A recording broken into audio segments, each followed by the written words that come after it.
More cars and hours stuck in traffic. That's the reality facing Honolulu drivers.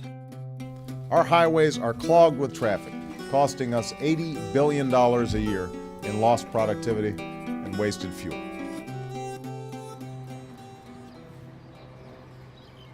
Well, Honolulu has one of the worst traffic congestion in the United States. It's almost like a mini version of Los Angeles. Ben Cayetano was a popular two-term governor of the state of Hawaii, and like governors all across the country, has spent a lot of time trying to understand the state's crippling traffic problem. Worse than LA, worse than Manhattan, a new study on our congestion is providing fresh fodder for the debate over mass transit. In 2011, with the support of the Federal Transit Administration, the city of Honolulu decided to begin construction on a massive elevated rail line, initially budgeted for $3.7 billion in 2005, had now ballooned to an estimated $5.3 billion. Federal and Hawaii leaders made it official with a stroke of a pen. Honolulu's rail transit project, the first ever for Hawaii, gets $1.55 billion federal dollars. The one thing about these projects, they're very inviting politically to support. The problem is often that when local developers, politicians, and labor unions fight for federal investment money, the incentive is to get the most expensive project and not the most efficient solution. The proposed rail project will span just 20 miles, from a popular shopping mall to the lesser populated island area of Kapolei. This is the people's train.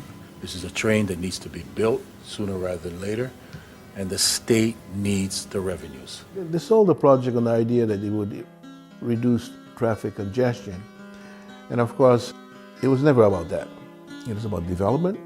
There's a lot of money to be made in the construction. And once it started, we're convinced that it will be billions of dollars over budget, and we think they'll try to get the federal government to bail them out.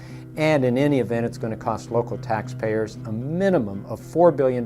We think it's going to be closer to $6 or $7 billion.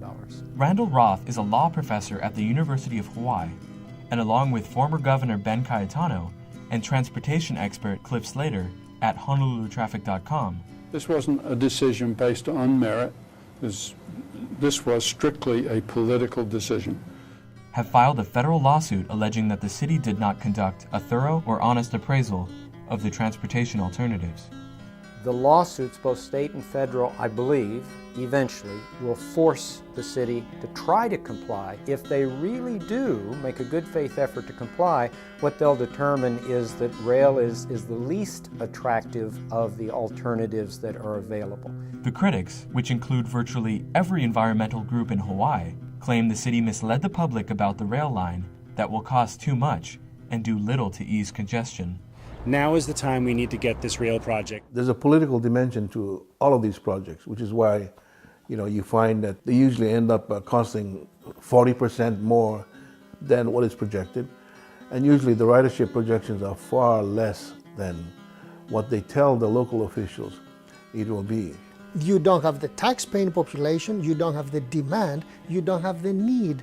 Panos Providoros is a civil engineer, a professor, and Hawaii's leading transportation expert. I was in the first committee that actually assessed the alternatives analysis. This alternatives analysis is closer to a joke rather than a scientific study. If you actually look at the studies in the EIS, by my own calculation, the number of trips is going to reduce on Oahu is 1.7%.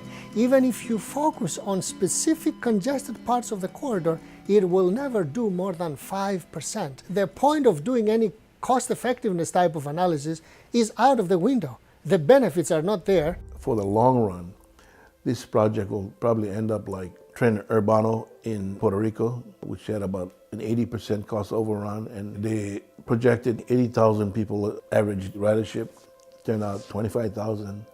Basically, our congestion is quite predictable. We have very acute points and nobody's doing anything about them. Predictable because Hawaii's roadway system is underbuilt and deteriorating. On a per capita basis, no other state in the country has fewer lane miles than Hawaii.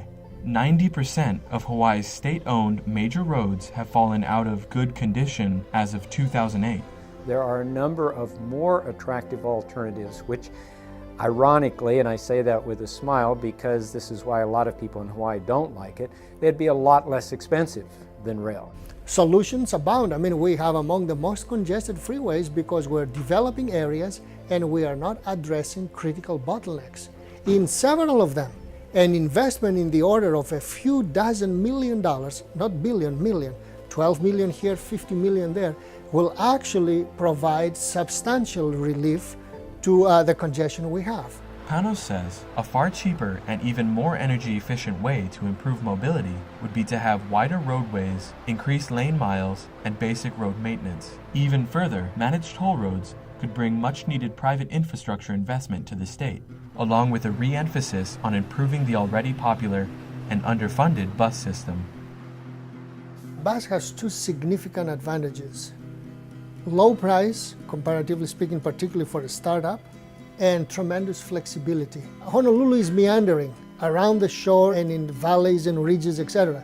You need the flexibility of buses to get there, and then you need BRT along major trunk corridors to connect your major points. In the plan that actually the feds approved, the project uses over $100 million of future funds to buy buses. 50% roughly of the future ridership of the rail will be bus and BRT. Traffic congestion in Hawaii will be worse with this rail project than what it is today.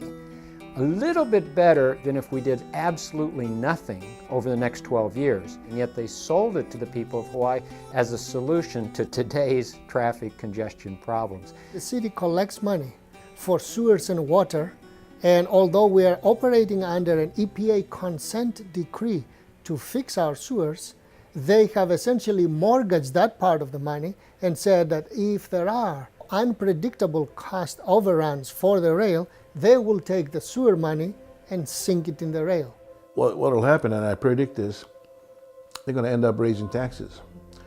Either that or the city will go bankrupt. We've still got too many rail lines that are too slow and clogged up. We've still got too many roads that are in disrepair, too many bridges that aren't safe. We can build better.